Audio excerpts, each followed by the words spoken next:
Good morning, folks. Just here for a minute.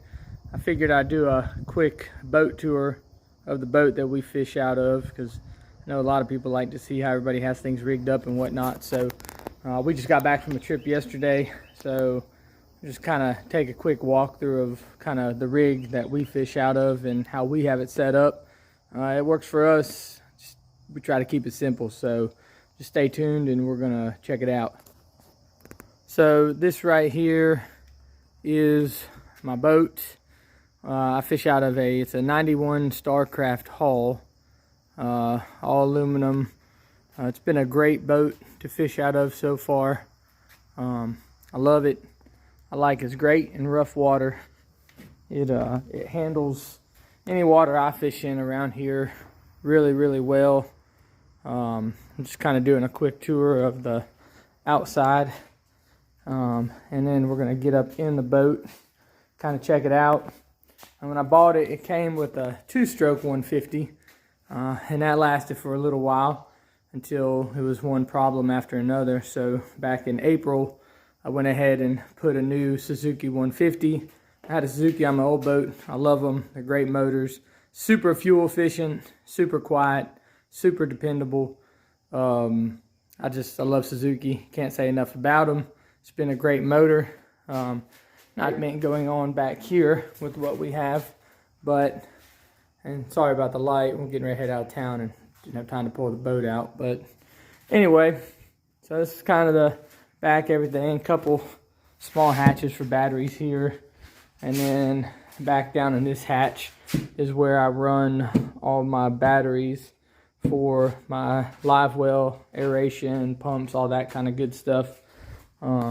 So now let me go take you guys up inside the boat and kind of walk around and see what's going on there. All right, so now we're up in the boat, and like I said, literally just got back last night. Was out fishing all day. So boat's not really super clean, but it's a catfishing boat. I'm not out to impress anybody. You know, a little slime is always good luck. So let's check out the inside and see what we got going on. So we'll start up in the front. One of the things that I really love about this boat is even in the front has got decently high sides, and it leaves me a ton of room for throwing the cast net and some storage up there. I don't keep much. Like I said, I like to keep it relatively simple when I'm out.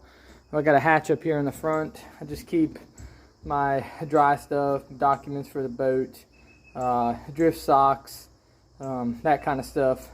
Down in this compartment right here, I just got some batteries. There's not much going on in here.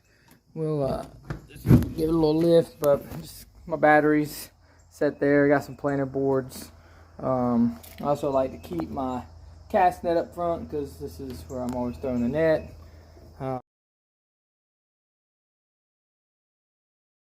I would love to eventually here upgrade to something with spot lock. That'll happen eventually. I don't use my trolling motor a whole bunch. So anyway, so it's super simple up front. Less sometimes is best. That's just my motto.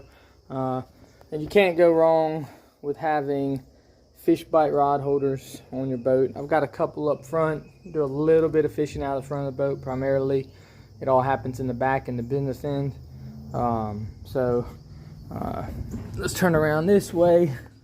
I don't know if everyone could see, but I got the full windshield, which I tell you what, after fishing out of a pontoon boat for so long, I absolutely love having a full windshield. It definitely helps on the colder weather, which is my favorite time of the year to fish. So we got some more storage down here on the floor. Let's keep life jackets. Side curtains for my bimini top go in there. Again, just try to keep it super simple.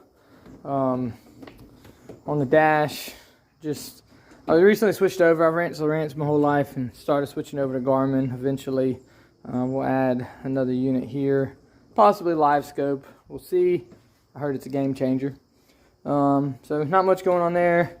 It's got the Millennium seats. These are great for day fishing. If I'm fishing overnight, I pop these out and put my zero gravity lawn chairs in there. Makes for a way more relaxing night of fishing. Just a cubby over here, just keep keys, few tools, things like that. A tackle bag down there. You can still see I got my hoodie down there, fire extinguisher. Again, some more fish bite rod holders. If you're not using fish bite, you should really reach out to Alan and Brad Long. Great guys, great company.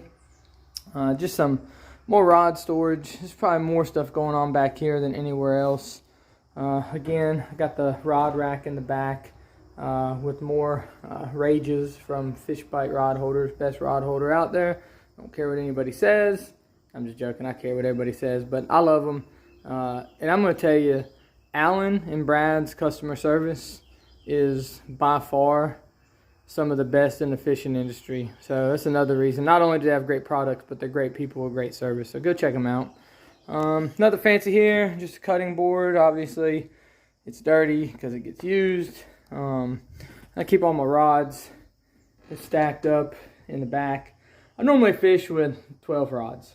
I always figure if I cannot catch a fish in a spot when I mark fish with 12 rods, then I'm probably not going to catch them anyway. So it's just, again, back to my motto, having a little bit less is always best. Nothing fancy, basic tools. Got my net.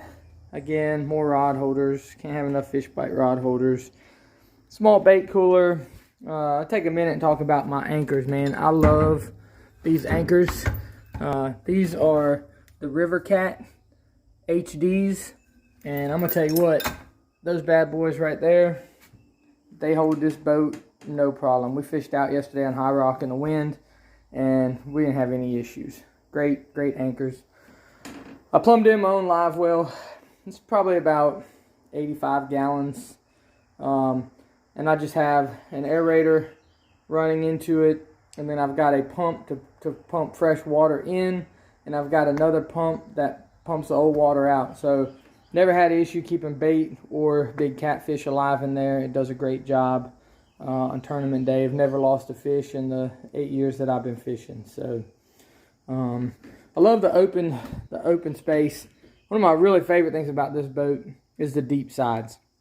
I feel super comfortable in this boat no matter what body of water I take it in. She rides super smooth. After we put that new motor on there, it'll push this boat, I don't know, about 40, 41, just depending on what we got loaded in it, which is plenty fast compared to my old pontoon boat. So just wanted to do a quick little tour of kind of what we have going on. Bimini top definitely comes in handy. It's got side curtains on it, and between that and the windshield, I've got a metal door that I put down there to close everything up in the wintertime. If it gets super cold, pop the 80,000 BTU heater right here in between the doors, and man, rain, snow, wind, we're comfortable while we're out fishing. And man, that's about it. I'm still hooked up like I wish I was going back out. But anyway, I just wanted to take a minute and give a tour of my boat. I love it. It's a great boat. Fishes well. So if you have any questions about anything I got rigged up, feel free to leave a question in the comments. Well, just a quick little tour of the boat. Like I said, I'm not big into fancy. You know, I have good gear, rods, reels. They work good.